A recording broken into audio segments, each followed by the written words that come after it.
here. Yeah. He went. He and a fan in Kansas City. He said it was a racial slur, and he, he did what he did, and he said, "Listen, you don't know what I saw. You don't know what I dealt with." Mm-hmm. And so he comes out and he said, "I was called the N-word several times to the point where an NFL employee had to stand by me the whole game. It's the reason why I gave why guys are kneeling during the anthem. As I walked in the tunnel, hearing somebody call me an N-word and say F you to me, flicking the person off is more." Do we have the remaining quote? Obviously, he was affected by it. Now, it is incredible to me to think that a person sitting, I mean, I know there's racism everywhere, but if you were sitting in a group of people and there was hundreds and hundreds of people around you, that somebody would use those words, it's incredible to me, but you've dealt with this. Yeah, Colin, listen, 2000, one of the first times we was in Jacksonville, and I had to go use the bathroom. During the game or something? Yeah, during the game. And as I'm walking to the bathroom, this kid is leaning over the rail with his father. And when I'm halfway to the bathroom, he was like, "Why don't we just lynch all niggers?" He said that to you. And I looked up at him and said, "How old are you?" And he was like, "I'm 11." And I was like, "And your father? This is what you teach him?" Sorry. And I was like, "This is what you teach him?" Wow. So, and to this day, we go to Pittsburgh, and the same N-word comes out. But Brian Billick is now in the tunnel. So he hears it. So now, if you remember on our Super Bowl thing, when we discussed, like, had this conversation, like, what was the run like?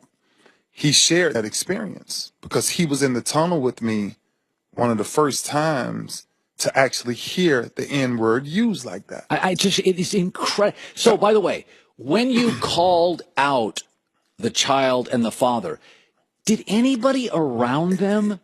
It's amazing if you see the way it's almost in that context, the way it's almost encouraged when they do it at that time. I don't even. And so it's really interesting because from that standpoint, I was never tricked again to ever think that racism did not exist at its all-time high.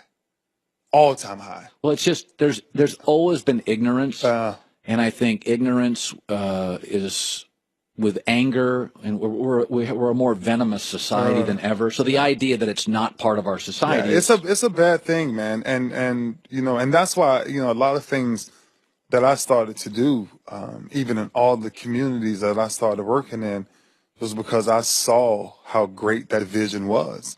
That division on, the way a lot of people see. Do you hear, do players hear it? So, I mean, you had two experiences. I had way more than two, but that was just two. Oh my gosh, absolutely. It was normal. It was in away stadiums, it became this thing that when people get really, intoxicated and they just want to say something that's just hurtful. And so that's why I took an approach back then to where I came up with this phrase, like my heart, because if I smile when somebody does something, then you'll never know what I'm thinking, right? And so when somebody says something like that to you, I just smile, right? Because my heart protects my past, but my smile protects my future. And my future going forward, that's why I always smile, because you can't get into those type of conversations of course with not. people. And so, yeah, but they happen way more than you think. I'm riding my bike one day cycling. Where? In a deep part of Florida. Just riding my bike, just cycling, just regularly just riding, just me by myself.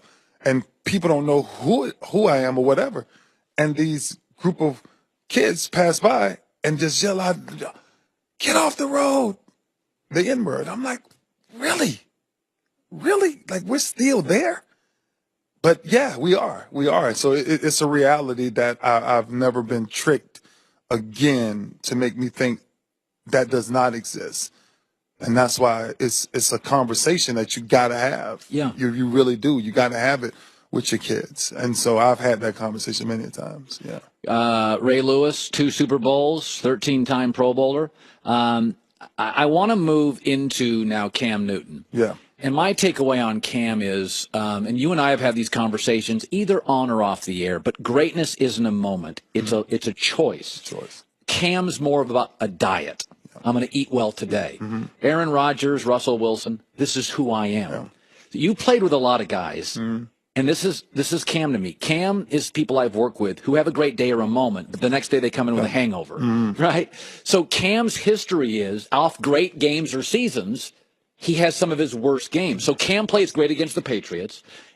One of his best games, national TV, beats the greatest quarterback, and then he comes out 4 days later and is just a jerk.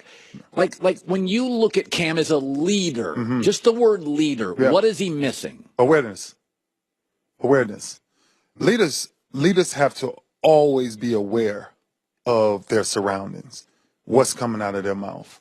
Who do they affect? What does it mean? And that's one of the biggest things. Because when you watch the way that he approached that question, he wasn't approaching that question as a leader. He was approaching that question as, oh, wow, a woman asked me about football. I talk to women all day about football. A lot of women know about football. Yeah. Like a lot of women know about football. Real. Last night in the internet, Ray, there was NFL Network has a show. I forget the name of the show. Oh, it's Total Access. And the producers of the show were like 7 women, and they went on and they said, hey, Cam, any questions? So it was solely produced by, and in this business we've been in for years, there's a lot of people behind the scenes you don't see producing football, basketball, baseball content. So it's the awareness for you that drives you nuts. It is, because I think Cam is coming at it from a totally different perspective. Like Cam is remember he said this, I'm different. We've never seen nothing like me. He said, I see myself not only as a football player, but an entertainer and an icon. Yeah. And that was before he was in the league. And that's if you see how he uses his platform, that's what he is. That's how he uses his platform. Yeah, it's amazing. Well, I want to throw this at you. It's so we got the Cam controversy. We've got the Terrell Pryor situation. In terms of a football situation, I was talking about the Cleveland Browns have a history of messing up the quarterback position. And they do. And what's always driven me crazy is they don't understand that in their division, Baltimore plays outdoors, Pittsburgh plays outdoors, Cincy and Cleveland. Yeah. You need a big, strong man. Flacco's a big, strong man. Yeah. Big Ben's a big, strong guy. They always draft like 6'1" guy from a sunny college. Right, but think about this, Colin. You just named Joe Flacco, right? Yeah. Okay, so before Joe Flacco, it was 17 others. Right. In Baltimore. So when Baltimore finally went out and said, we're going to get a 6'5" guy in this brutal weather. So Deshaun Watson and Carson Wentz, the Browns could have had both. So now Carson is kind of a wizard, right? This kid's special. But when you were playing with Flacco at his best, and I said, it's not analytics, it's manalytics. There is something about a quarterback where he's got to walk in the huddle, and all these alpha males, buy into his stuff. Yeah. Like Flacco is not my favorite quarterback. He has some of those, right? Some of those qualities? Yeah. Yeah, absolutely. See, he has if you watch the history of the Browns, I mean, I've been in that whole division my entire career. If you watch what I've always said, and even when I sat back and watched these last couple of drafts, I said, why won't they go out and get someone who can carry the franchise? Because right now they're just trying to figure out pieces. I didn't understand last year's pick when they picked Jabril Peppers. I liked the kid. I thought the kid was a great talent. But then I say to myself, what does he do for your franchise? How does he change the chemistry and the core of your franchise? But he doesn't.